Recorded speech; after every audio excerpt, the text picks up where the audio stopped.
Xylark wasn't always alone. He wasn't always driven by the insatiable hunger for power. Once he was a young king full of promise. The people of Xylarian adored him. His heart, alas, was susceptible to the corrupting whispers of ambition.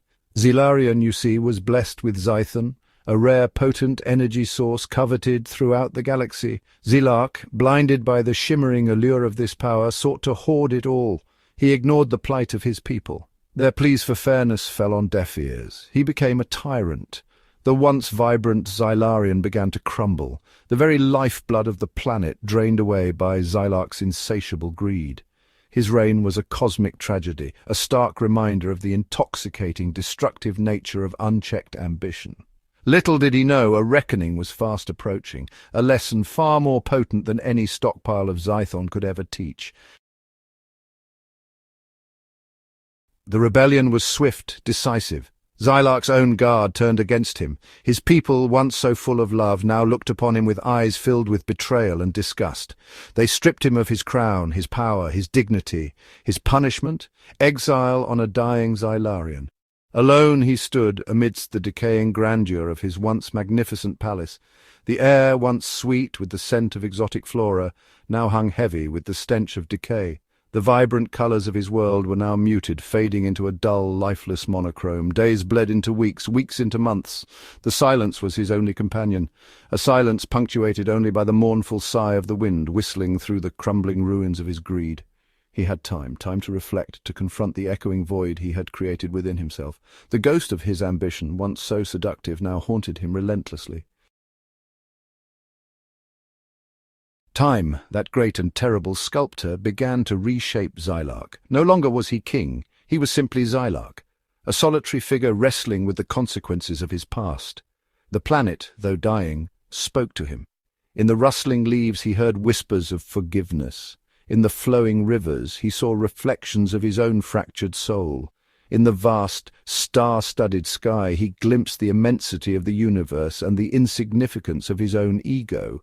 He began to understand. His greed had blinded him to the beauty that surrounded him. He had confused power with purpose, wealth with worth. One day, amidst the ruins of his past, he stumbled upon an ancient Xylarian legend, a legend that spoke of redemption, of second chances found on distant, vibrant worlds teeming with life, worlds like Earth. Hope, like a fragile seedling, took root in his heart. Deep within the ruins of his palace lay a forgotten treasure, not Zython this time, but a vessel, a sleek silver spacecraft capable of interstellar travel, a relic of a more enlightened time. With trembling hands, Xylark brought the ancient craft back to life. His heart pounded with a mix of trepidation and hope. Hope for forgiveness, hope for a chance to make amends, hope for a new beginning. He set course for Earth. The journey was long, fraught with the perils of deep space, but Xylark pressed on, driven by an inner compass that pointed him towards redemption. As he entered Earth's atmosphere, a silent prayer escaped his lips, a prayer for acceptance, for guidance, for a chance to atone for the sins of his past. He landed amidst the rolling hills of the English countryside, a world away from the desolate landscape of Xylarian, a world teeming with life, hope, and the intoxicating possibility of second chances.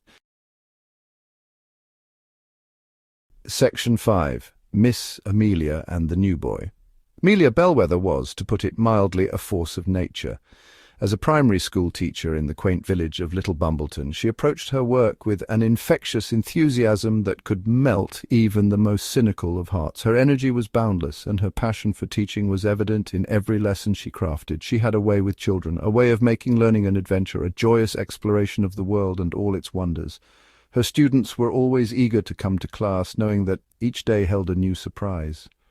Her classroom wasn't just a room filled with desks and chairs, it was a pirate ship sailing the high seas, a rocket ship blasting off to distant planets, a time machine whisking them away to ancient civilizations. Each corner of the room was a portal to a different world, sparking the imaginations of her young students. So, when a new student arrived, a shy, unassuming boy named Zachariah, Miss Bellwether welcomed him with open arms and a smile that could light up 1,000 classrooms. She made sure he felt at home from the very first moment. Zachariah, of course, wasn't your average pupil. beneath his unassuming exterior, beat the heart of Xylarch, exiled king of Zelarion. His eyes held the wisdom of ages, and his demeanor was one of quiet strength. He had chosen the name Zachariah, a humble, earthly name, to symbolize his own desire for humility, for a fresh start. In this new place, he hoped to find peace, and perhaps a sense of belonging. Zachariah, or Xylarch as he truly was, found himself utterly charmed by Miss Bellwether. Her kindness, her patience, her boundless enthusiasm for teaching, it was like a breath of fresh air after the suffocating guilt and regret he'd carried for so long. She had a way of making every student feel seen and valued, a rare gift that touched him deeply. He watched her, fascinated, as she transformed their classroom into a vibrant rainforest, teaching the children about the delicate balance of ecosystems. The room came alive under her guidance, and he felt a sense of wonder he hadn't experienced in years. He saw the spark of wonder in her eyes as she explained the intricate workings of the human body, comparing it to a magnificent machine. Her passion was infectious, and he found himself captivated by her every word. He found himself drawn to her, not in a romantic sense, not at first, but in a deeply human way. It was as if her spirit called out to his, resonating on a level he couldn't quite understand. He yearned to learn from her, to absorb her wisdom, to bask in the radiant glow of her spirit. Each lesson was a new adventure, a journey into the unknown guided by her gentle hand. And Amelia, perceptive soul that she was, sensed something different about Zachariah. There was a quiet intensity in his gaze, a depth of feeling that intrigued her. A quiet intensity, a depth of feeling that belied his young age. It was as if he carried the weight of the world on his shoulders, yet still found solace in her presence. She treated him with the same kindness and encouragement she showed all her students, but there was a spark of curiosity in her eyes when their gazes met. She wondered what stories lay hidden behind those eyes, what experiences had shaped the young man before her.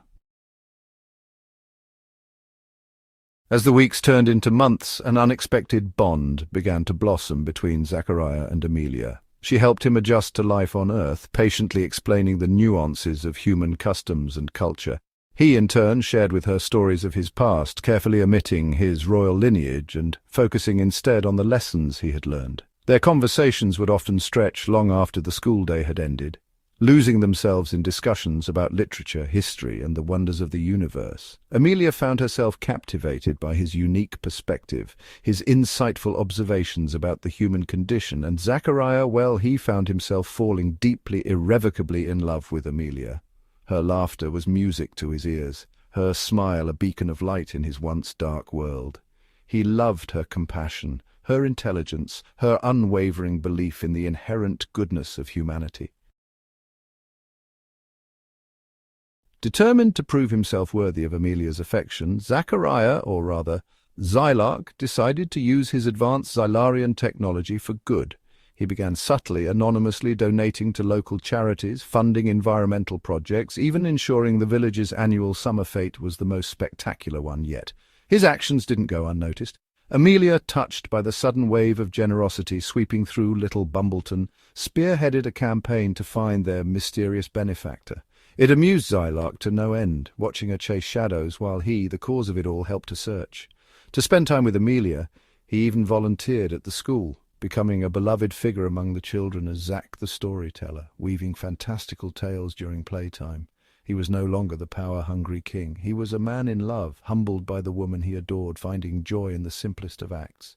He was learning that true power lay not in ruling others, but in serving something greater than oneself. One starlit evening, after sharing a pot of tea and a plate of biscuits in Amelia's cosy cottage, Xylarch decided it was time to reveal his true identity. The weight of his secret had become too much to bear. He knew she deserved honesty, even if it meant risking everything. He told her everything, about Xylarion, about his past greed, about his exile, about his love for her. His voice trembled as he spoke, fearing her reaction. To his immense relief, Amelia didn't recoil. She listened, her eyes filled with compassion and understanding. She saw beyond his alien origins. She saw not a king stripped of his crown, but a man stripped bare, his heart laid open for her to see. Vulnerable and sincere, Their love story, unconventional as it was, blossomed. It was a love story that transcended planets, past mistakes, and even species. A love that defied all odds. It was a testament to the transformative power of love, a love that had redeemed a king and shown him the true meaning of happiness, a happiness he had never known before. The alien king's redemption was complete, not because he was forgiven for his past, but because he had learned to forgive himself. He had found peace within, and in the process, he found a love more precious than any kingdom, more powerful than any throne. He found his home, not on a distant planet, but in the arms of a kind schoolteacher in a small village in the heart of England, a place where he truly belonged. And that, dear reader, is a story worth telling, a story of love, redemption, and finding one's true home.